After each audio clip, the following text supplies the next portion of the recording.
Жогорку кеңештин төрагасы Дастан Жумабеков Казакстандын борбору Нур-Султан шаарында өткөн Евразия мамлекеттеринин парламент спикерлеринин 4-жыйынында кагазга даяр жазылып берилген орус тилиндеги текстти окуйм деп тепкиге калды. Жумабековдун орусчага тили күрмөлгөнүн көпчүлүк шылдыңдап, бул кийин дагы айтыла берчү окуя катары калды. Кыргыз парламентинин төрагасынын орус тилинде түш жорушу зарыл эмес түшүнгөн кишиге Жумабеков дагы орус тилин кандай билсе, ошондой деңгээлде текстти окуганга аракет кылды. Аны орус тилин мыкты билбейт деп тепкилөө дагы аша чапкандык. Биз кыргыздар орус тилинде сайрашыбыз керек деген түшүнүктү кабыл алып алганбыз. Акцент менен сүйлөгөн жетекчилердин мазактамай адатка айланган. Орус улутундагы адамдар кыргыз тилинде тантып сүйлөсө, аларга күлбөйбүз, шылдыңга албайбыз. Жумабеков дагы башка улуттун өкүлдөрү кыргыз тилинде кандай сүйлөсө, орус тилинде ошондой эле сүйлөйт экен. Мындан чоң көйгөй жаратуунун зарылчылыгы деле жок. Буга караганда колуна даяр текстти даярдап берген соң ошону дагы шаар окуй албаганын сөз кылуу туура болмок. Бул абал өлкөдөгү башкаруу системасындагы деңгээлге жараша кызмат, ордуна баруу, түп тамыры менен талкалаганын ачык көрсөтүү. Ушул жүрүш мындан ары улана берсе, көп жыйындарда кыргыз өкүлдөрү шылдыңга калчу көрүнүштү көрөбүз, дейт Жаңы Ордо гезити.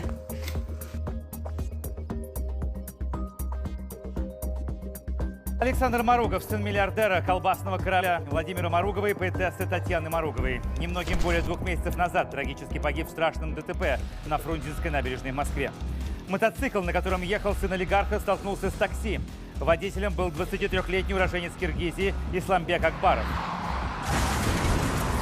Мы спрашиваем, кто оплачивает ваши услуги. Родственники из Кыргызстана, многодетная семья, где там 5 по лавкам спят, где $10 зарплата, адвокат в костюме приезжает к водителю такси. Главное, что за рулем, понимаешь, 23-летний какой-то сопляк, который приехал из другой страны, пару месяцев работает в такси, да, которому там дай $100 000, который сделает счастливым всю ему семью, весь аул, понимаешь, и всех родственников до конца их дней, им не заработать такие деньги, где зарплата там 10. Я как-то не подразумеваю, что у каждого киргизского водителя в Москве есть адвокат, посольство, причем мальчик из многодетной семьи, да, и в 23 года, да, мы видим, что он стоит, ждет, когда они подъедут, чтобы повернуть через 2 сплошные и врезаться, да, в Александра.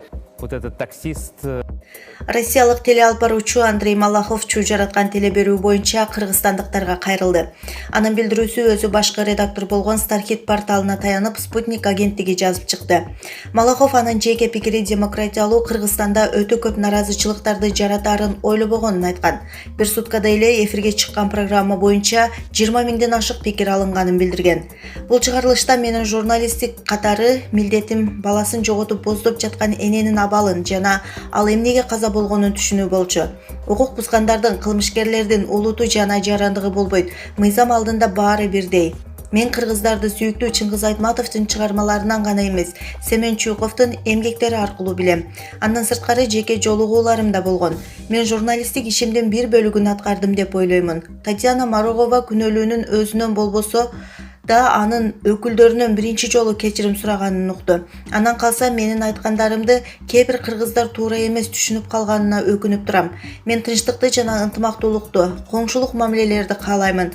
Баса акыйкаттык жана сөз эркиндигин жактайм деген ал. Ошондой эле программаны даярдап чыгууда 10дон ашык улуттун өкүлдөрү иштей турганын кошумчалаган.